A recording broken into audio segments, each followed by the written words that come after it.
15 বছর ধরে অপশাসন, বিশৃঙ্খলা, দুর্নীতির শিকার পশ্চিমবঙ্গবাসী মানুষের মৌলিক অধিকারের চরম আঘাত। রাজ্যের বেদনায় ব্যথিত। নববর্ষে বিকশিত বাংলা গড়ার ডাক দিয়ে পোস্ট প্রধানমন্ত্রীর। কাটছে ভোটাধিকার, জবাব দিন স্বৈরাচারী শক্তিকে। রাজ্যবাসীকে নববর্ষের শুভেচ্ছা জানিয়ে আহ্বান মুখ্যমন্ত্রীর। দিল্লির জমিদাররা অনেক অত্যাচার করছে, ভোট কাটছে।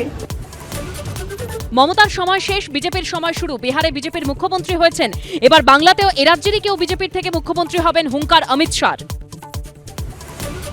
বিজেপি ক্ষমতা এলে শর্ত ছাড়াই মহিলাদের মাসে 3000 মাতৃশক্তি ভরসা কার্ড প্রকাশ করে আশ্বাস বিজেপির। ভাঙছে বিধি, বলবো কমিশনে, পাল্টা মমতা।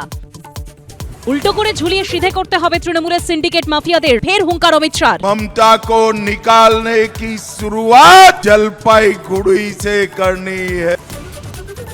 বেছে বেছে নেতাদের গাড়িতে তল্লাশির নামে হেনস্থার অভিযোগে কমিশনে তৃণমূল। চেকিং হোক কেন্দ্রীয় স্বরাষ্ট্রমন্ত্রীর গাড়িতেও, হুঁশিয়ারি মুখ্যমন্ত্রীর। বদলা নিতে হবে এসআইআর এর। বিজেপিকে আক্রমণে মুখ্যমন্ত্রী, রাজ্যপালকেও নিশানা।